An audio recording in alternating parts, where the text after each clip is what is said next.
Hello, my name is Jared Meyer. And I'm Sarah Grace Steffen. It is December 12th, and we are here with your 3:50-ish evening news. On December 5th, the International Olympic Committee announced that it is banning Russia from the 2018 Winter Games. Here's Sarah Grace Steffen to tell us more. Thanks, Jared and Sarah Grace. The International Olympic Committee has suspended the Russian Olympic Organization, effective immediately. This means that Russia is banned from participating in the upcoming 2018 Winter Olympics in Pyeongchang, South Korea, according to CBS.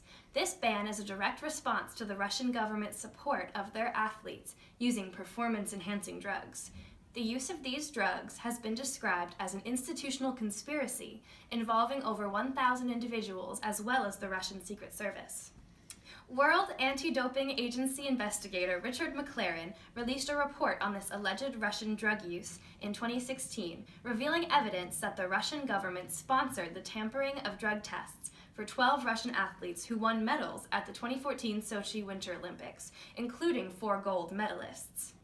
According to the New York Times, Russian anti-doping laboratory director Grigory Rodchenkov received lists of athletes whose urine samples needed to be swapped, and then swapped tainted samples through a hole in the wall of the official sample collection room.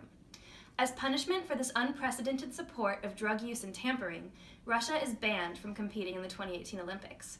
However, the Olympic Committee President Thomas Bach has stated that Russian athletes can compete under the Olympic flag as long as they pass strict drug testing. Instead of wearing the Russian uniform, athletes will wear a neutral uniform and compete under the title Olympic Athlete from Russia. The Russian flag will not be flown and their anthem will not be played. 6 Russian athletes who competed in Sochi have already had their medals taken away in the wake of this drug scandal, including skeleton sledders Alexander Tretyakov and Elena Nikitina.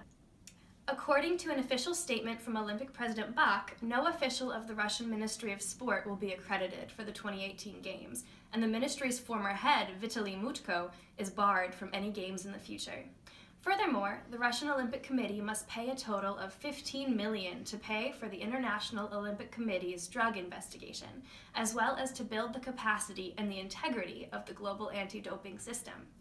According to NPR, Russian President Vladimir Putin responded to this ban on December 6th, the day after the Olympic Committee's announcement.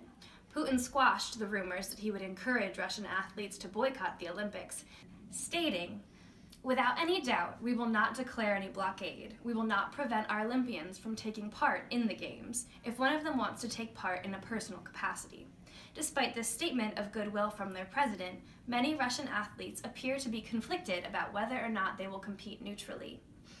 According to the Russian Olympic Committee, elite figure skater Evgenia Medvedeva, one of Russia's most famous athletes and the reigning world champion, said that she cannot accept the option to compete in the Olympic Games without the Russian flag. Medvedeva said that she is proud of her country and that it is a great honor for her to represent it at the Olympic Games. Medvedeva's sentiments were shared by the all-Russian state television and radio broadcasting company, who responded to the Olympic ban on December 6th. Stating that if Team Russia isn't competing in South Korea, it will not broadcast the 2018 Winter Olympics. Come 2018, we will see how many Russian athletes choose to neutrally compete in Pyeongchang, despite the ban. Let's hope that this helps the Russian Olympic Committee learn their lesson and play clean in the future. Back to you. Thank you, Sarah Grace. We will certainly all be watching to see how these athletes respond. Looking a little closer to home, Eastern University, located in St. David's, Pennsylvania, has recently dealt with its own controversy within the theater department. At what point does advertisement become a little too provocative? We'll go to Jared, who is on the university campus. On November 16th, Eastern University students and faculty were greeted by some evocative images on their walkways and sidewalks. The students and professors woke up to find out-of-context quotes from The Crucible, and drawings of nooses around the McInnes building, and 4 traced hang bodies right here in front of Walton Hall.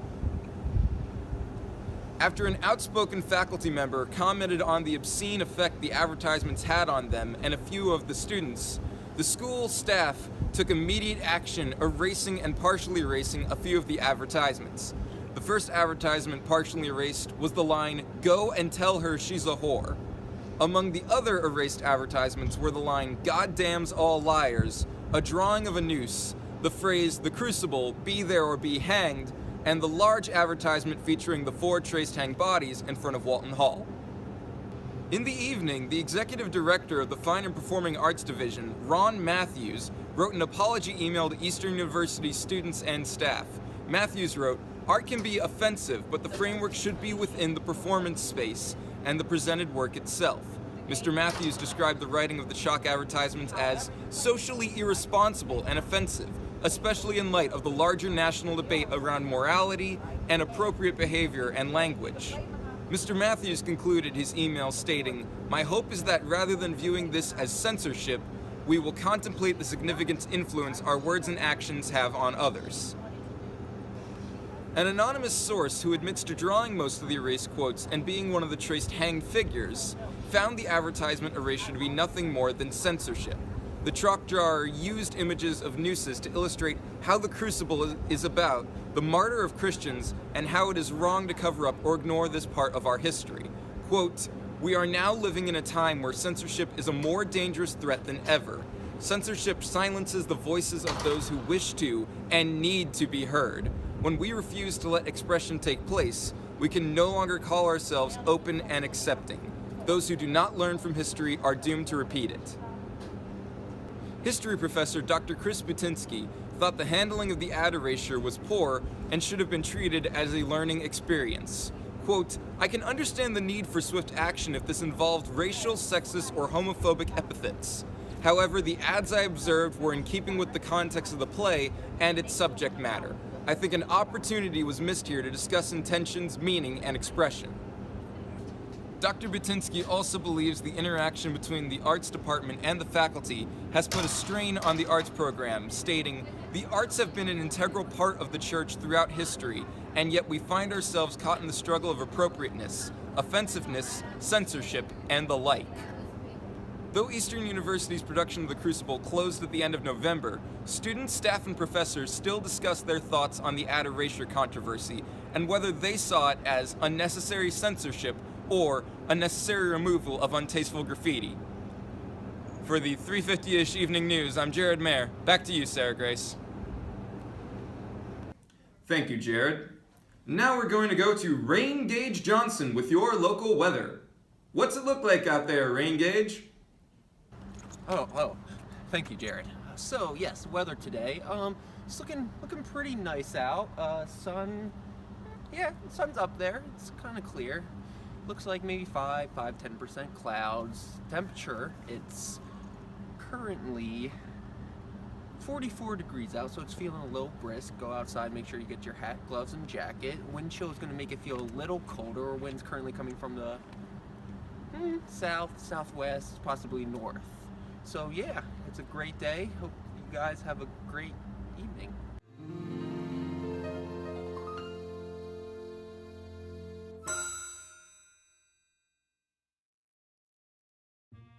I am here with, what is your name, sir?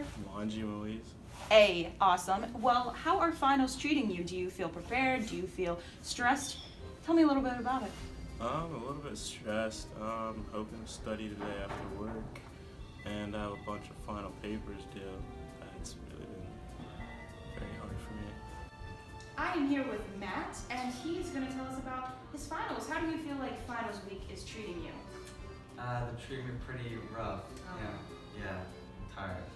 I am here with Steven, and how are finals treating you this week? You know, crazy final week. Super stressful.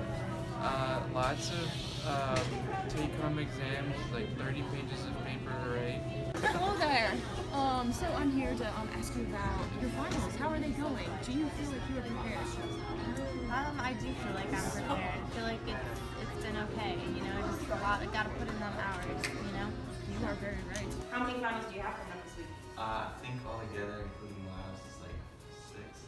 So, Well, we're praying for you. Wish you the best of luck. You play fishing. Well, I just found out that this butter, Smart Balance, is zero trans fat. So when I'm dying inside with finals, I'm actually saving my body because I'm eating healthy butter. Wow. So I am here with, what's your name again? Chad. Oh, Chad. So I'm here to ask you, how do you believe finals week is going to be going for you? Are you prepared? Finals are crazy hard. I just want to go to the gym and like get some reps in, but I gotta sit and study. Butter, brain food, got the bagel, the Jack soda. So it's I have a final on Saturday, and I'm just mad about that. Dude. Like Saturday, yeah. It's a weekend, so I'm just kind of chilling and relaxing. But now I have to get up early and take a final, so that stinks, man. Oh man, that's not righteous. Nah, dude, not at all. What's the hardest final you have coming up this week? It's probably my final on Thursday, War and Terrorism. Just a lot of research involved. How are you preparing? Locking myself in my dorm room and writing. Because we have to present, and we actually have to know all the information about our countries. And doing more writing. And they're gonna grill us with the questions and everything we're supposed to know. And then more writing. Wow, that does sound stressful. Well, we wish you the best of luck, and I bet you're gonna ace all of them. I certainly hope so. What is the toughest final you have coming up? Probably organic chemistry. Can you tell us a fact about organic chemistry? It's hard.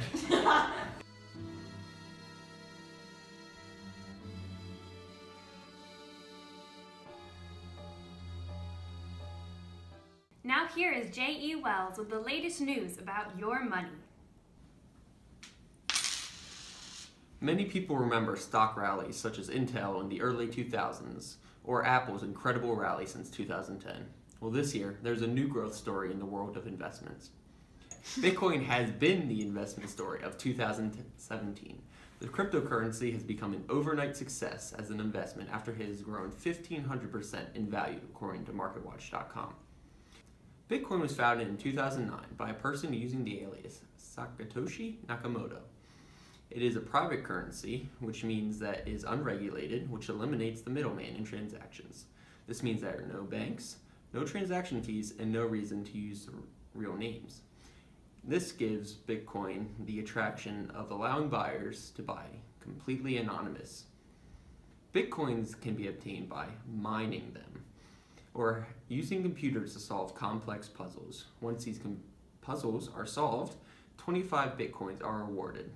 Nakamoto has put a limit on 21 million Bitcoins, which means that once 21 million Bitcoins have been mined, no more will be able to be mined. Bitcoins are used just like any other payment method and is becoming more widely accepted. According to CNBC, the current market value of Bitcoin is $95 billion. This compares to the popular finance company Goldman Sachs with a value of $93.67 billion. That number is only expected to grow over the next few years. According to Business Insider, however, Bitcoin still has a ways to go until it beats the market value of gold, the US dollar, or physical money in general. After its founding, Bitcoins were worth about 7 cents. Now, one Bitcoin is worth over $10,000 according to MarketWatch.com. This spectacular growth is due to the growing acceptance and popularity of the currency. In Japan, Bitcoin has officially been named legal tender. As more and more places begin to acknowledge Bitcoins and accept them, the value should continue to grow, meaning that this incredible growth can be sustained for the foreseeable future. While there are many people who are optimistic, there are also people who remain pessimistic. Many big names such as billionaire Mark Cuban, Nobel Prize-winning economist Robert Shiller, and investor and CEO of Berkshire Hathaway, Warren Buffett, believe that Bitcoin craze will end badly, saying that this growth is based on speculation and media hype, or that Bitcoins have no intrinsic value to it. Whether the skeptics are right and the Bitcoin craze is just a big bubble waiting to pop or not, there's no doubt that Bitcoin growth has been incredible and that there are a lot of people who have made a lot of money on it. Back to you guys. Thank you, J.E. The flu, Zika, Ebola, and now the plague! Madagascar has recently suffered a pneumonic plague outbreak, and the Black Death is claiming victims. Here is Penelope Dolldragon to tell you more.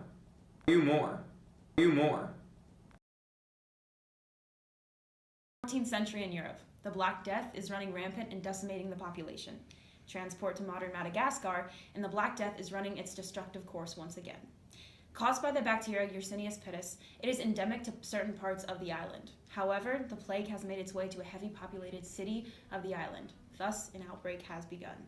The tropical island is scrambling to contain its worst outbreak of the plague in at least 50 years. The first victim, a 32-year-old farmer, arrived in the city of Antananarivo in August. Antananarivo is home to more than 2 million people. CGTN Africa expresses how there is an annual outbreak of bubonic plague that is spread by rats and fleas in Madagascar. However, the plague season is primarily between the period of September to April. The victim passed through the city's second busiest bus stop on his way from Arkansas Bay. At this bus stop, there are now screenings before passengers can get on the buses. Their temperatures are taken by doctors, and the doctors express to the citizens that this strain of the plague can kill within 3 hours. Contrary to the warnings, there are some citizens who do not believe the plague is a threat, but believe it is all politics. The first victim is believed to have infected others on his 2-hour bus ride out of the city. The bus made a stop at a small hospital to get the farmer help.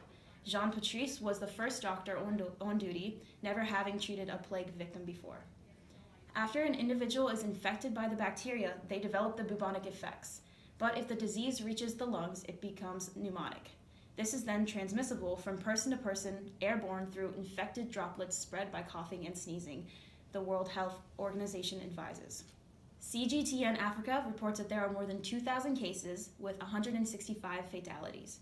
Of these 2,000 cases, CNN reports that 77% were diagnosed as pneumonic.